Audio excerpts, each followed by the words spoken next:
정말로 이 문제는 곧 오늘 설교에도 나오지만 다윗도 넘어졌던 문제입니다. 아무도 자신하지 못하는 내용입니다. 이 문제를 고민하고 많은 주제가 있지만 짧은 시간 안에 이 본문의 핵심을 한번 도전을 받고 우리 교회의 이 영적인 문제, 이 성적인 문제가 얼마나 중요하고 우리에게 도전이 되는가를 한번 다뤄보기를 원합니다. 제가 자료를 한번 살펴보았습니다. 여러분 잘 알다시피 특히 여성분들이 많이 놀라셨을 텐데 우리 대한민국이 2015년 2월 26일 날 어떤 일이 일어났을까요? 혹시 기억하시는 분 계시나요? 2015년 2월 26일 60년 만에 놀라운 것이 폐지가 됐습니다. 대한민국 2015년 2월 26일 헌법재판소는 드디어 간통죄 처벌 조항을 위헌 판결하고 62년 만에 폐지했습니다. 근데 그 폐지한 이유를 보니까 아주 독특한 이유가 있습니다. 그 이유가 이혼 소송의 50% 이상이 넘는 경우에 부부의 부정행위 때문에 이혼의 요구가 됩니다. 50% 이상의 부부의 부정행위 때문에 이혼 조건에 사유가 됩니다. 그래서 이 사회적인 흐름 속에 어마어마한 압력이 들어간 겁니다. 이제 개인의 프라이버시를 더 이상 국가에서 감나나 밤나라 하지 마시오. 이걸 폐지하시오. 해서 사회적 흐름을 따라 간통죄 폐지 여론이 강하게 형성되었고 결국 폐지되고 말았습니다. 여러분, 우리는 무엇을 느낍니까, 여러분? 급속도로 성이 개방되고 음란해지는 사회와 방송들을 봅니다. 여러분, 제가 91년에 유학 가기 전에는 여러분 잘 기억하실 겁니다. 우리 어른들은 TV 방송에 남녀가 키스하는 장면도 잘 안 나왔습니다. 그냥 하는 척하고 지나갔지 이게 공개적으로 뭐 키스를 한다든지 이건 굉장히 불편한 내용이었습니다. 지금 그거는 아무것도 아닙니다. 그게 안 나오면 이상할 정도로 내용이 이렇게 되어 있습니다. 지금은 어떤 내용이 동성애적인 그런 것들이 이렇게 은근히 나와서 심지어 동성애가 합법적인 사랑이고 결혼인 것처럼 이렇게 조성되고 있습니다. 심각한 문제이죠. 여러분, 우리 사회에 발전이 되고 또 발전이 되지만 넘지 말아야 될 선이 있다는 것을 성경은 얘기하고 있습니다. 진리의 문제는 시대를 떠나서 항상 진리인 것이 진리인 것입니다. 시대에 따라 변하는 것은 진리가 아닌 것입니다. 가정의 문제, 이 십계명의 문제는 우리에게 진리의 말씀으로 주신 것이고 정말로 우리의 가정과 우리의 자녀들, 앞으로 결혼해갈 우리 자녀들이 심히 염려스러운 가운데 있습니다. 이러한 경우로 가면은 내 남편을 내 아내가 어디 여행을 가도 안심할 수 없을 정도의 그런 심각한 성적인 개방 문제를 보고 있고 이거는 한국뿐만 아니라 외국은 더 심한 것을 보게 됩니다. 사랑하는 성도 여러분, 오늘은 제7계명 간음하지 말라는 계명을 살펴보기를 원합니다. 그래서 이건 저의 선택도 아니고 여러분의 선택도 아니고 이 본문의 내용이 오늘 7계명에 주어져 있고 우리에게 도전하고 있습니다. 이건 절대로 뛰어넘을 수도 없고 뛰어넘어서도 안 되는 것입니다. 가장 우리가 공개적으로 말하기도 부끄러운 내용이지만 반드시 다루어야 되는 이러한 주제인 것을 보게 됩니다. 제가 어떤 자료를 보니까 유대에 재밌는 유머가 있다고 그럽니다. 하나님께서 모세에게 이 율법을 주면서 이 모세가 와서, 이건 유머입니다, 여러분. 이스라엘 백성들에게 두 가지를 얘기합니다. 나에게는 두 가지 내용이 있는데 하나는 좋은 소식, 하나는 나쁜 소식이 있다. 이렇게 얘기했다고 그럽니다. 여러분, 나쁜 소식이 뭘까요, 여러분? 이 계명에서 간음하지 말라는 내용을 빼지 못했다. 이런 내용이라는 것입니다. 이런 유머가 있습니다. 그만큼 우리의 삶 속에 이 문제가 깊숙이 들어와 있는 것을 보게 됩니다. 자, 이 간음하지 말라는 내용을 보면 우린 자칫 성적 문란에 대해서 금지하는 조항으로 생각할 수도 있습니다. 그러나 이 본문의 깊이 보면은 훨씬 거기에 깊이 들어가는 것을 보게 됩니다. 자, 이 7계명은 주어진 배경을 보셔야 됩니다. 6계명이 어떤 계명이죠? 살인하지 말라. 8계명이 도둑질하지 말라. 그 다음에 7계명이 간음하자. 이 세 개는 전통적인 계명으로서 가정과 사회를 지키는 가장 기본적인 법으로 주어져 있습니다. 살인하지 말라, 간음하지 말라, 그 다음에 도둑질을 하지 말라. 이거는 가정과 사회를 지키는 가장 기본적인 법으로 주어진 것입니다. 그래서 이 법은 성적 문란에 대한 금지 사항으로만 보면은 곤란하다는 것입니다. 오히려 가정과 사회를 지키기 위한 중요한 명령으로 이 본문의 내용을 봐야 된다는 것입니다. 사랑하는 성도 여러분, 창세기에 보면 부부가 연합하여 생육하고 번성하는 것, 오직 부부를 통해서 생육하고 번성하는 것이 창조의 뜻이고 하나님의 뜻인 것을 보여주고 있습니다. 창세기 1장 28절에 이런 본문의 내용이 나옵니다. 같이 읽겠습니다. 하나님이 그들에게 복을 주시며 하나님이 그들에게 이르시되 생육하고 번성하여 땅에 충만하라, 땅을 정복하라, 바다의 물고기와 하늘의 새와 땅에 움직이는 이 모든 생물을 다스리라 하시니라. 이 생육하고 번성하는 것이 이 창세기 전체의 문맥을 통해서 볼 때 오직 가정을 통해서 이루어야 될 것을 말씀해 주고 있습니다. 그리고 이 가정은 이렇게 구성됩니다. 창세기 2장 24절입니다. 같이 읽겠습니다. 이러므로 남자가 부모를 떠나 그의 아내와 합하여 둘이 한 몸을 이룰지니라. 아멘. 여기는 어떤 동성애적인 부부관계를 용납하지 않습니다. 성경은 어제나 오늘나 영원토록 동일한 것입니다. 이게 여러분은 어떤 분은 너무 보수적으로 말할 수 있지만 여러분 이건 보수와 진보를 떠나서 말씀을 그대로 진리 가운데 오직 남자가 부모를 떠나서 그의 아내 여성과 하나가 되는 것입니다. 이것이 부부라고 말씀하고 있습니다. 그런데 인간이 타락한 이후로 이 성이 더럽혀지기 시작합니다. 그리고 성경은 그 더럽히는 가장 중요한 죄로 간음을 강하게 정죄합니다. 어느 정도로 간음을 강하게 정죄하느냐? 레위기 20장 10절에 이렇게 나와 있습니다. 같이 읽겠습니다. 시작. 누구든지 남의 아내와 간음하는 자, 곧 그의 이웃의 아내와 간음하는 자는 그 간부와 음부를 반드시 죽일지니라. 죽이라고 나와 있어요. 나중에는 화형도 시키라고 돌에 쳐서 죽입니다. 이 문제는 좀 더 나중에 원어를 깊이 보도록 하겠습니다. 자, 이렇게 간음의 문제가 심각하게 나옵니다. 그래서 이 오늘 7계명의 원어의 뜻을 우리가 다시 한번 깊게 살펴보기를 원합니다. 자, 7계명을 다시 읽겠습니다. 시작. 간음하지 말라. 워낙 짧으니까 우리 원어를 한번 같이 읽어보겠습니다. 로티노아프. 로티노아프. 예. 이 나아프라는 단어에서 왔습니다. 라아프, 간음하다. 근데 이 7계명 자체로 보면은 도대체 어떤 간음을 하지 말라는지 이게 애매모호합니다.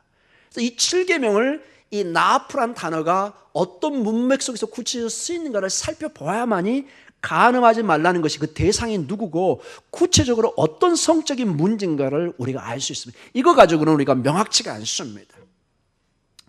이 나아프, 간음하라는 단어는 총 구약에서 34에 나옵니다. 몇 번이요? 34번이 나옵니다. 예언서에 선지서에 24번이 나오고 모세오경에 6번이 나오는데 놀랍게도 방금 전에 읽었던 레위기 20장 10절에 4번 나옵니다. 집중적으로 레위기 20장 10절에 4번이 나옵니다. 그리고 지혜서에 4번이 나와서 총 34회가 나옵니다. 자, 이 나아프에 대해서 여러 가지 뜻이 있지만 가장 중요한 것이 대표적인 뜻이 무엇인지를 이 4번 집중적으로 나오는 방금 전에 읽었던 레위기 20장 10절을 같이 보도록 하겠습니다. 같이 레위기 20장 10절을 같이 읽겠습니다. 시작. 누구든지 남의 아내와 간음하는 자, 곧 그의 이웃의 아내와 간음하는 자는 그 간부와 음부를 반드시 죽일지니라. 아멘. 이 본문을 다시 한번 보여주기 바랍니다. 처음부터 다시. 자, 누구든지 남의 아내와 간음하는 자, 이게 이누아프입니다.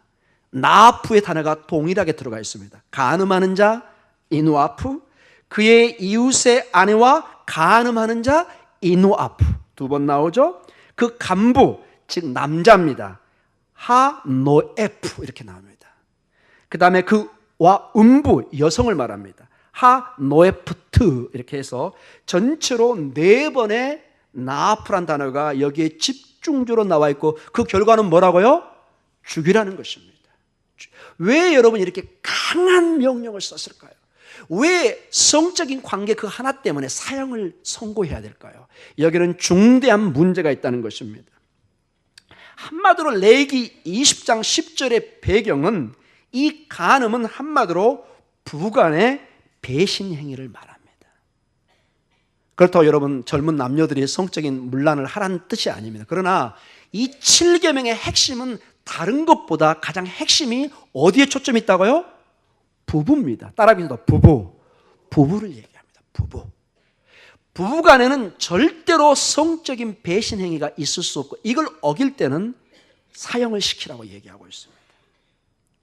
간음은 그래서 이미 결혼한 남의 아내와 성적인 관계를 맺는 것을 말합니다.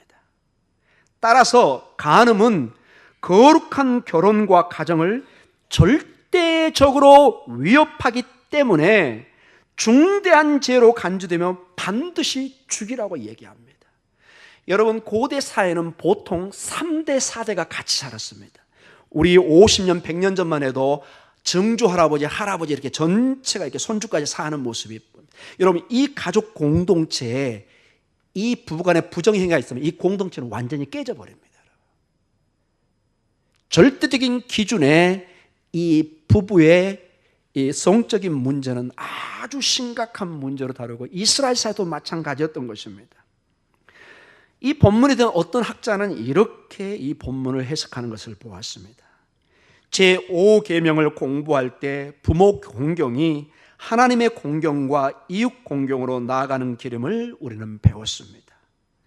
부모를 공경하면서 이웃을 공경하는 법을 배운 하나님의 백성은 이웃의 생명과 이웃의 결혼을 보호해야 될 책임이 있는 것입니다.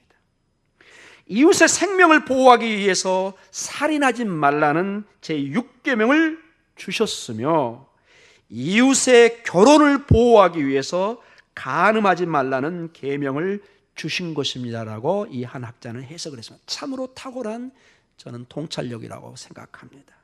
이웃의 생명을 지키기 위해서 뭐 하지 말라고요? 살인하지 말라. 죽이면은 다 여러분 사이가 깨져버릴 수밖에 없죠. 그리고 이 공동체의 가장 기본을 이루고 있는 이 가정을 보호하기 위해서 부부간의 성적인 절제를 요구하고 있는 것입니다. 이것은 절대로 넘어서는 안 된 선이라는 것입니다. 이건 21세기에 그 어떤 이유로도 이 선을 넘으면 안 됩니다. 사랑하는 성도 여러분, 자, 이제 우리 결론적으로 2가지 점에서 이 문제를 다뤄보도록 하겠습니다. 많은 이 내용을 다룰 수 있는 주제가 있지만은, 자, 간음의 문제, 이 문제는 가정, 부부간의 문제라고 우리가 제한을 두었습니다. 이게 성경 전체에 집중적으로 그게 초점을 맞추고 있습니다. 그런데 여러분, 이 간음의 문제가 아무리 우리가 강조하고 절제를 요구하지만 마치 흑사병처럼, 질병처럼 온 나라를, 세계를 지금 휩쓰르고 있고, 마치 사랑을 따라 살아가는 것이 멋진 인생인 것처럼 TV에서 얘기하고, 어떤 사회의 유명인들이 그런 식의 인생을 보이면서 많은 사람들에게 도전을 주고 있습니다. 간음, 이 성적 욕망을 이겨내는 것은 그 누구도 자신할 수 없습니다. 다윗까지도 넘어지고 여기 서 있는 저도 절대로 자신할 수 없습니다. 제가 자신한다고 강조할수록 저는 유혹에 빠지고 있는 것입니다. 어떻게 이 문제를 해결할 수 있을까요? 어떻게 여러분? 어떻게 이 간음의 문제를 이길 수 있을까요? 저는 2가지 면의 예를 들면서 이 문제를 다루기로 합니다. 먼저 다윗의 경우입니다. 누구요? 다윗의 경우입니다.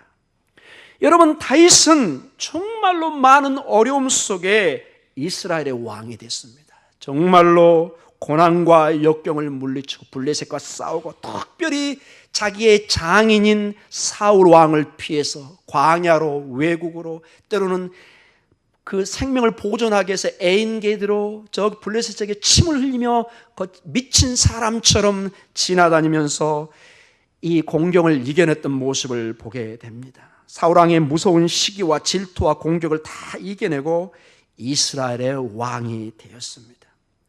그는 거의 유일하게 하나님의 마음에 합한 자라는 놀라운 칭찬을 받은 사람입니다.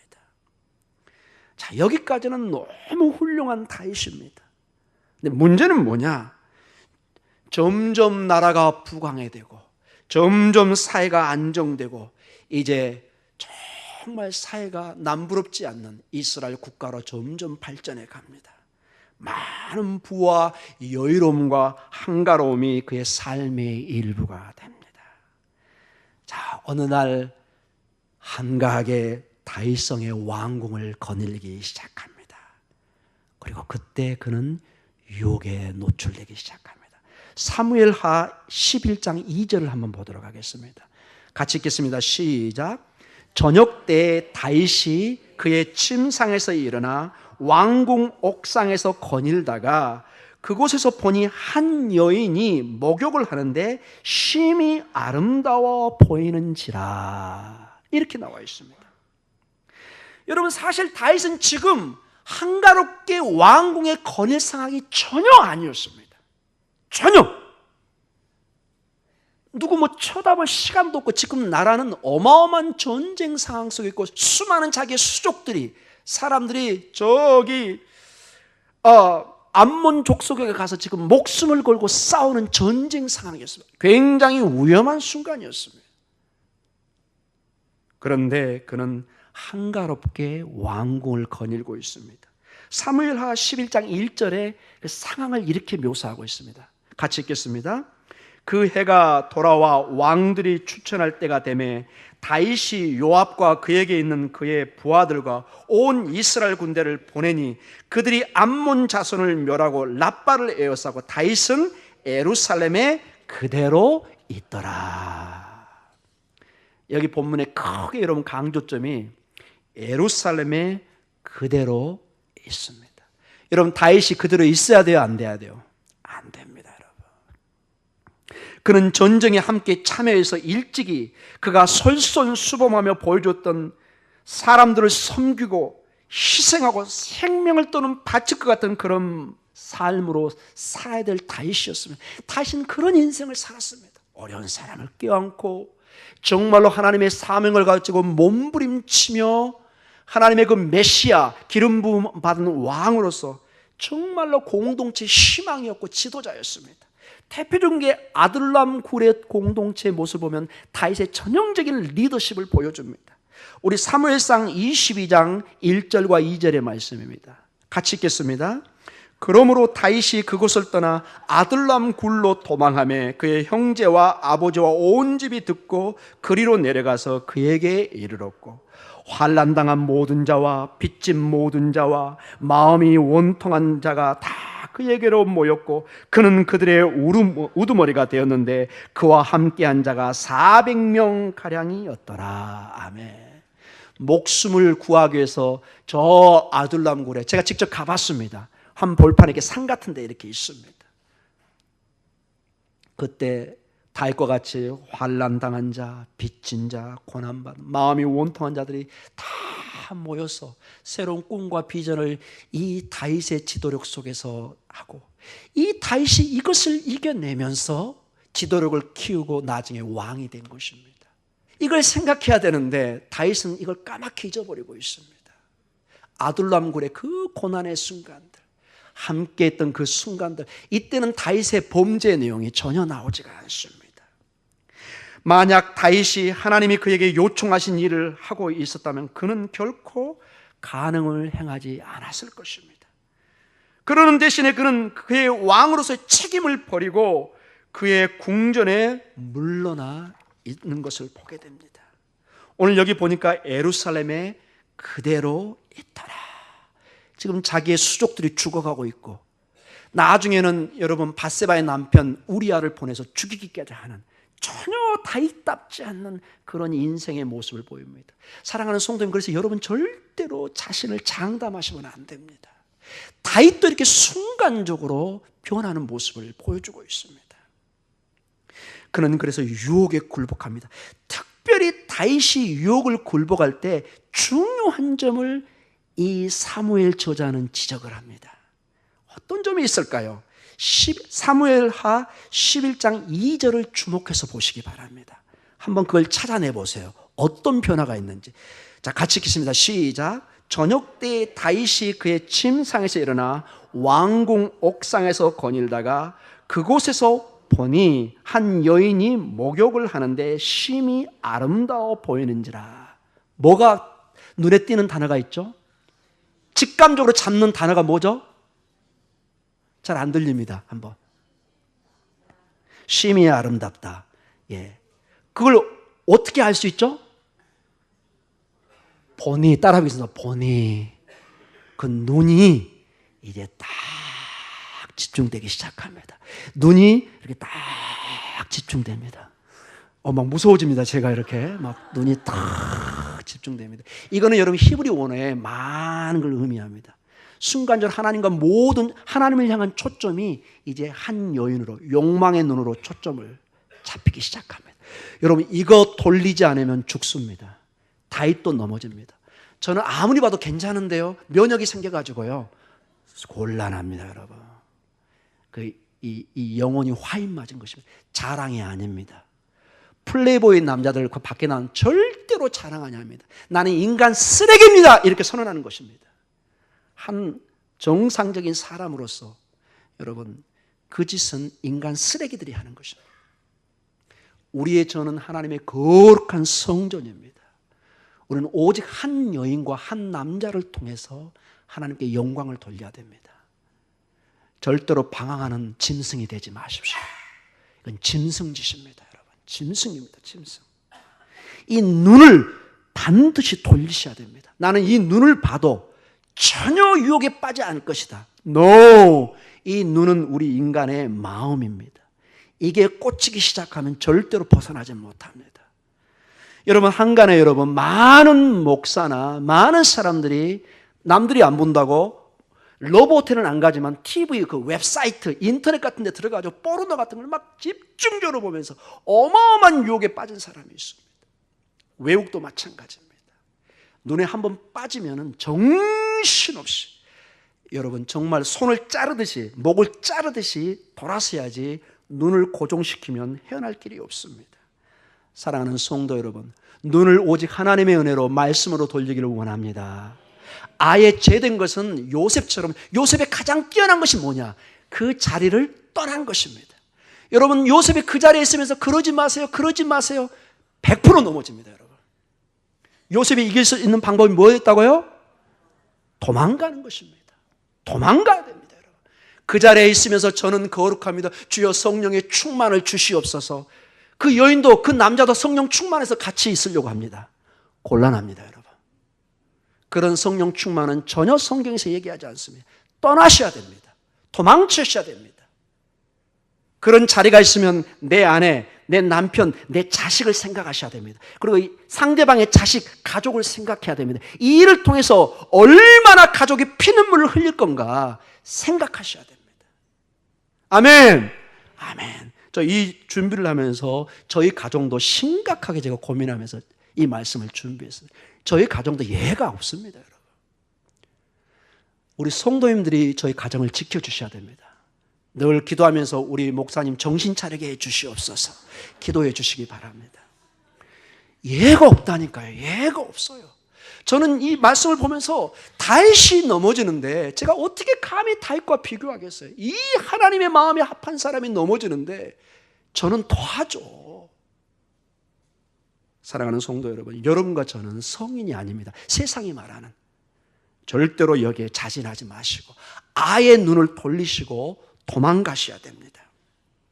자, 그 다음에 문제입니다. 자, 이렇게 얘기해도 이게 쉽지가 않습니다. 이게 중독성이 있기 때문에 그렇습니다. 여러분, 중독에 걸린 사람은 아무리 얘기해도 또 또 자리로 돌아가고 또 자리로 돌아갑니다. 어떻게 해야 될까요? 따라해 보겠습니다. 하나님의 은혜를 체험해야 된다. 하나님의 은혜가 나의 모든 걸 뒤집어 놓지 않으면 절대로 이것을 또한 벗어날 수가 없습니다. 우리는 연약하여서 간음하지 마세요, 유혹을 이겨내세요, 눈을 돌리세요, 그때 들을 뿐입니다. 여러분, 이게 절대로 쉽지 않다는 게 이 사회의 많은 사람이 우리에게 지금 도전을 주고 있는 내용입니다. 이 문제를 그래서 어떻게 해결할까? 여러분, 간음하다 잡혀온 한 여인의 사건이 요한복음 8장 3절에 11절에 나와 있습니다. 이 사건을 우리가 한번 보면서 주님께서 어떻게 이 간음 문제에 중독되어 있는 한 여인과 그 주변의 사건을 해결하는 걸 한번 보도록 하겠습니다. 우리 요한복음 8장 3절과 11절까지 한번 이 내용을 한번 같이 교독하도록 하겠습니다. 서기관들과 바리새인들이 음행 중에 잡힌 여자를 끌고 와서 가운데 세우고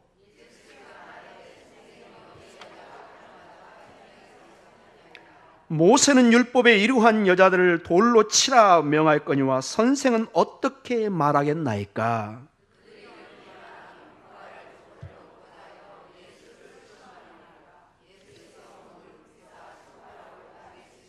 그들이 묻기를 맞이 아니하는지라 이에 일어나 이르시되 너희 중에 죄 없는 자가 먼저 돌로 치라 하시고, 그들이 이 말씀을 듣고 양심의 가책을 느껴 어른으로 시작하여 젊은이까지 하나씩 하나씩 나가고 오직 예수와 그 가운데 섰는 여자만 남았더라.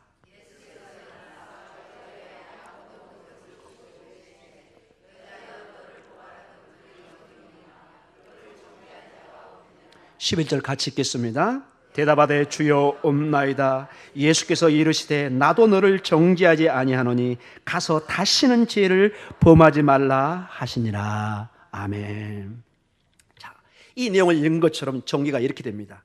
서기관과 바리새인들이 예수님을 시험에 덫에 가두기 위해서 다음과 같이 정죄하면서 예수님의 판단을 요구합니다. 한 그 간음한 여인을 딱 잡아와서, 근데 재밌는 게 남자는 안 데리고 여성만 잡아왔어요. 얼마나 나쁜 놈들입니까, 여러분? 그 나쁜 남자도 있는데 여성만 딱 잡아. 이게 의도적이라는 거죠. 그리고는 막 주님에게 판결을 요구합니다. 우리 3절에서 5절 다시 한번 읽어볼까요?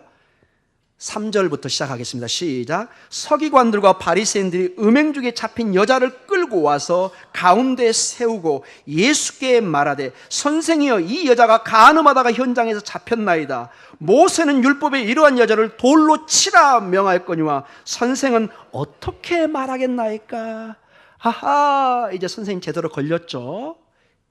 직접 이 현장에 잡혀온 이 여인을 예수님은 어떻게 하시겠습니까? 우리 주님의 대답은 어때요? 침묵하십니다. 아무 말씀도 안 하고 밑에 이렇게 땅에 글씨를 쓰십니다.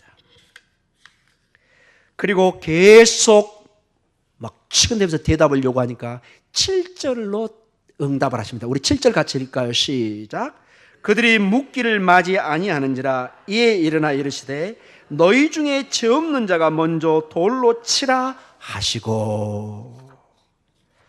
자, 아무 모세의 율법도 뭐 어떤 것도 대답하지 않고 그래, 죄 없는 자가 먼저 그러면 쳐서 죽여라, 이렇게 얘기를 합니다. 여러분, 세상에 죄 없는 사람이 어디 있습니까?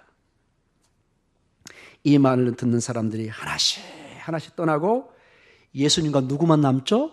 여인만 서로 남습니다. 우리 9절에서 11절까지 우리 다시 읽겠습니다. 시작. 그들이 이 말씀을 듣고 양심의 가책을 느껴 어른으로 시작하여 젊은이까지 하나씩 하나씩 나가고 오직 예수와 그 가운데 섰는 여자만 남았더라.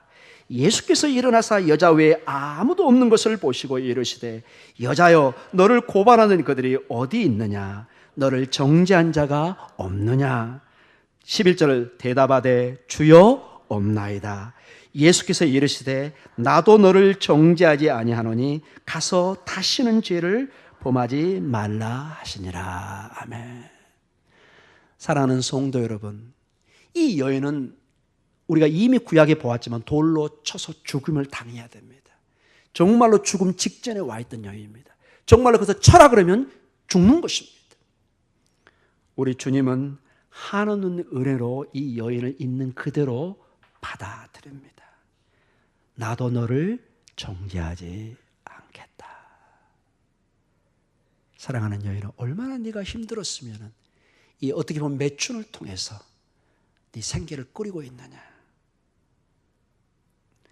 절대적인 하나님의 은혜를 체험받을 때, 하나님의 사랑을, 용서를 받을 때 우리는 성적인 유혹으로부터, 범죄로부터 벗어날 수 있다는 본문의 강력한 도전의 말씀입니다. 나도 너를 정죄하지 않을 테니 가서 다시는 죄를 범하지 말라, 이렇게 말씀하십니다. 사랑하는 성도 여러분, 우리 주변에는 우리의 과거에 많은 일들이 있을 것입니다. 여러분, 계속해서 당신은 가늠한 자 이렇게 정죄하기 시작한다면 우리 가정은 이제 그 사람은 도저히 용서를 받을 수 없는 것입니다.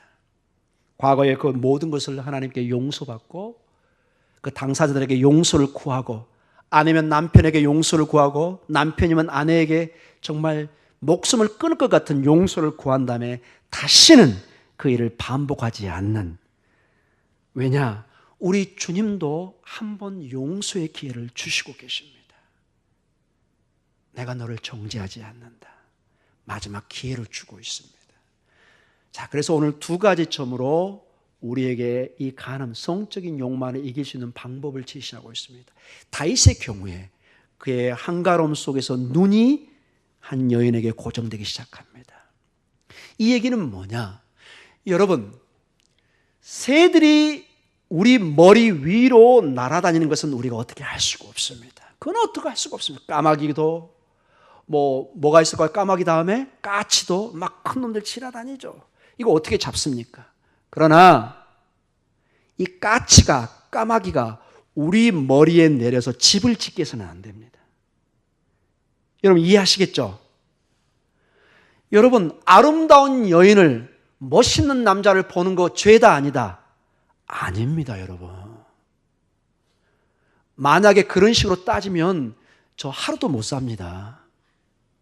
우리 여기 와이프 있지만은 아름다운 것을 아름다워 보는 걸 어떡합니까? 여러분, 하나님이 그렇게 아름답게 창조했는데 우리 성도는 다 아름답습니다. 지금 다 멋있는 우리 남자요 여성들입니다. 여러분, 이것도 보지 않으면 저는 어떻게 해요? 여러분, 어떻게 살라는 것입니까?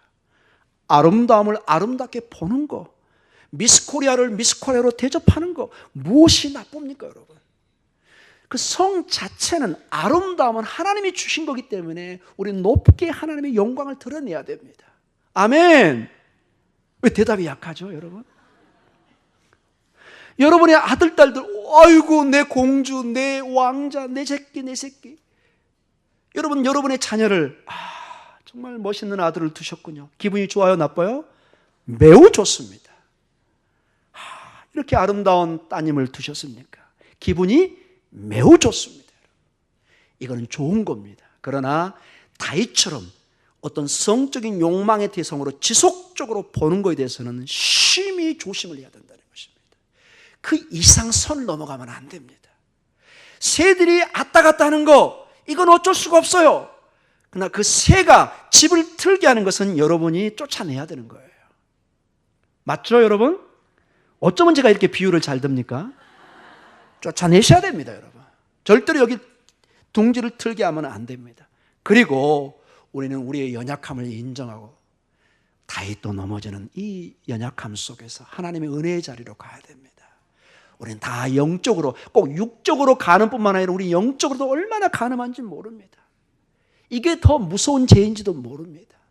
늘 하나님의 은혜 가운데, 주님, 제가 이렇게 때로는 더러운 음란한 생각을 가지고 있습니다.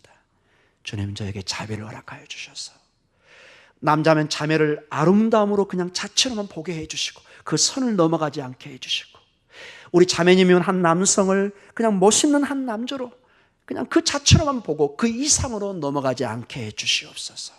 이렇게 한다면 우리는 훨씬 건강한 공동체를 이룰 줄 믿습니다. 사랑하는 성도 여러분, 교회도 예가 아닙니다. 교회는 더 마귀가 영적으로 흐리게 하고 강하게 역사합니다. 특히 여러분 이단들을 봐보세요. 굉장히 영적으로 성적으로 문란한 것이 이단의 특징입니다. 사랑하는 성도 여러분, 예가 없습니다. 우리 늘 깨어서 기도해야만이 이것을 쫓아낼 수 있을 줄 믿습니다. 우리의 연약함을 인정하고 우리의 가정, 내 소중한 내 아들, 딸들, 내 아내, 내 남편을 보호하기 위해서는 오늘도 은혜의 자리로 가서 우리가 기도하고 우리가 건강한 우리의 가정을 물려줘야 우리의 아들, 딸들이 이걸 보면서 건강한 가정을 이룰 수가 있는 것입니다. 오늘도 오직 십자가의 사랑 속에서 승리해가는 여러분의 삶의 모습이 있기를 축복하며 기도합니다. 기도하겠습니다.